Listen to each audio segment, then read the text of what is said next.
This is the editorial office of The Sun, one of Sri Lanka's most popular newspapers. The journalists behind me are writing up tomorrow's edition. Stories of politics, sports, human interest, the kind of material that sells newspapers all over the world. But there's one kind of story that The Sun thrives on, that you'll hardly ever see in the Western press. And there are bulging files on it here. These are stories of reincarnation. They tell of young children who, often as soon as they can speak, talk about their real parents and their other homes. They seem to recall previous lives, often in such detail that they not only provide good copy for local journalists, but they persuade researchers all over the world that there's a phenomenon here worth investigating. Here's a story of a little boy, Ajit, who remembers drowning 5 years ago. And here is a story about a little 5-year-old girl who thinks she's a man who was killed in a road accident. But the story which most fascinates me is one that comes from the place I love most in Sri Lanka, the beautiful little bay of Unawatuna on the shores of the Indian Ocean. The story is a tragic reminder of Sri Lanka's brief but bloody insurrection of 1971. A captured rebel, a young man named Robert, leapt to his death into the sea. His close companion, Johnny, had already been killed. These twin girls were not born until 7 years later, yet almost as soon as they could speak, they claimed to be reincarnations of Johnny and Robert. Shiromi recounts gruesome details of Johnny's death. Shivanti says she remembers leaping into the sea with her wrists wired together. Such stories are intriguing, but for them to be accepted as evidence of reincarnation, every detail must be checked by a trusted investigator.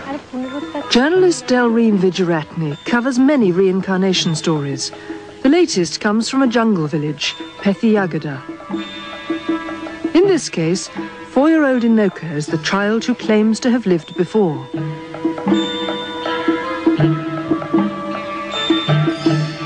The story goes that when she first began to talk, Inoka told her mother, Rita Sriyani, that she had another family. They lived in a town called Minawangada. She claimed to remember having 2 sisters and a brother. They lived in much less primitive surroundings. Their house had running water and electricity.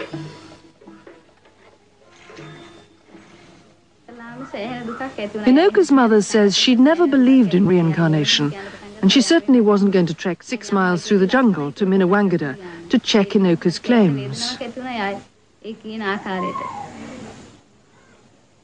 At first, we started ignoring her conversation because we didn't want our only daughter to talk about another family, another father and another mother.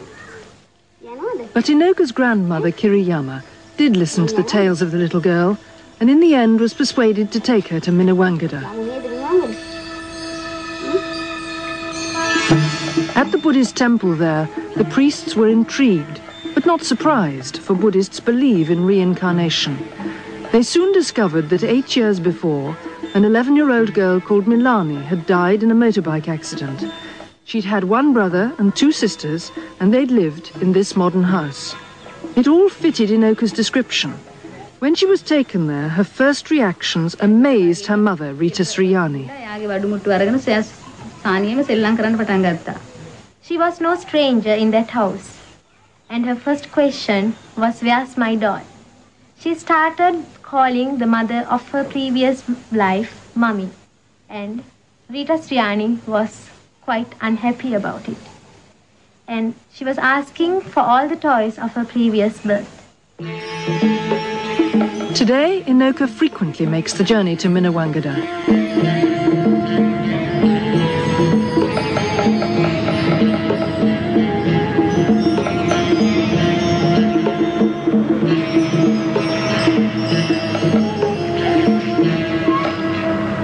Milani's father welcomes Inoka as a member of the family. Bandhu accepts her as his reborn sister.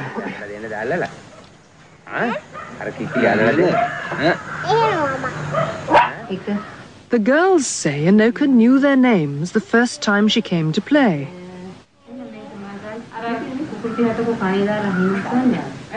And she went straight to this cupboard for the dead girl's suitcase of toys.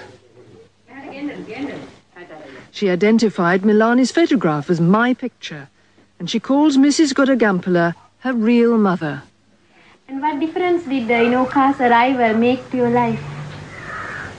I'm really happy because I had 3 or 4 children. I lost one and I got her back again. I see no other explanation to this story other than reincarnation.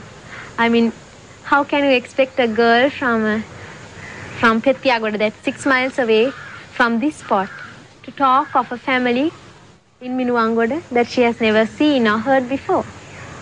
So you have to accept it as reincarnation and nothing else. So the strange claims Anoka made when she began to speak have brought great happiness to a family that no longer mourns.